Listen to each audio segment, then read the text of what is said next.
ಪಕ್ಷ ಜೆಡಿಎಸ್ ಪಕ್ಷವನ್ನು ಬೆಂಬಲಿಸಲಾಗಿ ಕಾಂಗ್ರೆಸ್ ಜೆಡಿಎಸ್ ಅಭ್ಯರ್ಥಿ 1,30,000ಕ್ಕೂ ಅಧಿಕ ಮತಗಳ ಅಂತವರು ಗೆದ್ದಿದ್ದಾರೆ.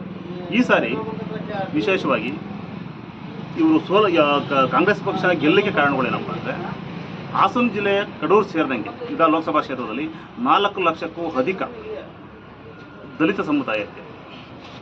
ಈ ಸಮುದಾಯ ಬಿಜೆಪಿಯ ಈ ದೇಶದ ಸಂವಿಧಾನವನ್ನು ಬದಲಾವಣೆ ಮಾಡ್ತೀವಿ ಅಂತ ಹೇಳಿ ಏನು ಬಿಜೆಪಿಯ ಸಂಸದರು ಹೇಳ್ತಾ ಇದ್ದಾರೋ ಆ ಒಂದು ಕಾರಣ ಮತ್ತು ದಲಿತರ ಮೇಲೆ ಇಡೀ ದೇಶಾದ್ಯಂತ ದೌರ್ಜನ್ಯಗಳು ನಡೀತಾ ಇದೆ. ಅದರ ವಿರುದ್ಧ ಈ ಸಾರಿ ಕಾಂಗ್ರೆಸ್ ಪಕ್ಷವನ್ನು ಇಡೀ ದಲಿತ ಸಮುದಾಯ ಬೆಂಬಲಿಸ್ತದೆ. ಅದೇ ರೀತಿ ಮುಸಲ್ಮಾನ್ ಸಮುದಾಯ ಕಡೂರು ಸೇರಿದಂತೆ 1,50,000 ಮತದಾರರಿದ್ದು ಅವರು ಯಾವುದೇ ಕಾರಣಕ್ಕೂ ಬಿಜೆಪಿ ಮತ್ತು ಜೆಡಿಎಸ್ ಮೈತ್ರಿಕೂಟವನ್ನು ಯಾವುದೇ ಕಾರಣಕ್ಕೂ ಬೆಂಬಲಿಸ್ತಕ್ಕಂಥ ಪ್ರಶ್ನೆ ಇಲ್ಲ. ಅದರ ಜೊತೆಯಲ್ಲಿ ಹಿಂದುಳಿದ ವರ್ಗದವರು 5 ಲಕ್ಷ ಮತದಾರರಿದ್ದಾರೆ. ಹಿಂದುಳಿದ ವರ್ಗದವರು ಕಡೂರು ಸೇರಿದಂತೆ 5 ಲಕ್ಷ ಮತದಾರರಿದ್ದಾರೆ. ಈ 5 ಲಕ್ಷ ಮತದಾರರಲ್ಲಿ ಪ್ರತಿಶತ 70% ಕಾಂಗ್ರೆಸ್ ಪಕ್ಷದ ಪರವಾಗಿ ಮತವನ್ನು ನೀಡ್ತಾರೆ.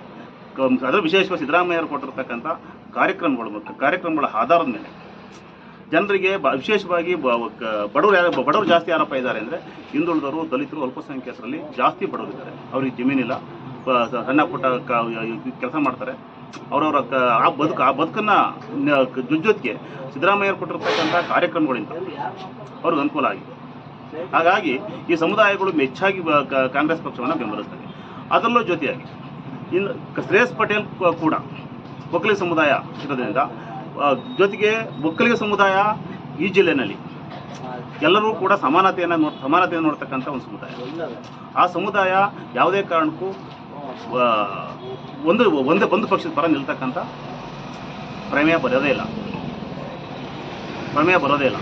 ಹಾಗಾಗಿ ಹಾಸನ ಜಿಲ್ಲೆಯಲ್ಲಿ ಹಾಸನ ಲೋಕಸಭಾ ಕ್ಷೇತ್ರದಲ್ಲಿ ಶ್ರೇಯಸ್ ಪಟೇಲ್ ಗೆಲ್ತಕ್ಕಂಥದ್ದು 100ಕ್ಕೆ 100 ಸಕ್ತಿಲ್ಲ. ಇದರಲ್ಲಿ ಯಾವುದೇ ಕಾರಣಕ್ಕೂ ಬದಲಾವಣೆ ಆಗಲ್ಲ. ಇವರು ಯಾವುದೇ ಜಾತಿವಾದಿ ಶಕ್ತಿಗಳು, ಮತೀಯವಾದಿ ಶಕ್ತಿಗಳು ಈ ಜಿಲ್ಲೆಯ ಜನ ಜಾತ್ಯತೀತ ಮನಸ್ಥಿತಿಯನ್ನು ಹೊಂದಿರತಕ್ಕಂಥವ್ರು. ಆ ಕಾರಣಕ್ಕೋಸ್ಕರ ಜಾತ್ಯತೀತ ಜನತಾದಳವನ್ನು ನಾನೂ ಸೇರಿದಂತೆ ಜಾತ್ಯತೀತ ಜನತಾದಳವನ್ನು ಬೆಂಬಲಿಸ್ತಾ ಇದ್ದರು. ಇವರು ಯಾವಾಗ ಜಾತಿವಾದಿ ಮತ್ತು ಕೋಮುವಾದವನ್ನು ಹರಡಿಸ್ತಕ್ಕಂಥ ಪಕ್ಷ ಜೊತೆ ಮರ್ಜ್ ಮಾಡಿಕೊಂಡ್ರು, ಹಂಗಾಗಿ ಇಲ್ಲಿರ್ತಕ್ಕಂಥ ಜಾತ್ಯತೀತ ಮನಸ್ಸುಗಳು ಈ ಪಕ್ಷವನ್ನು ಯಾವುದೇ ಕಾರಣಕ್ಕೂ ಬೆಂಬಲಿಸಲ್ಲ, ಗೆಲ್ಲಲಿಕ್ಕೆ ಬಿಡಲ್ಲ. ಸೋಲದು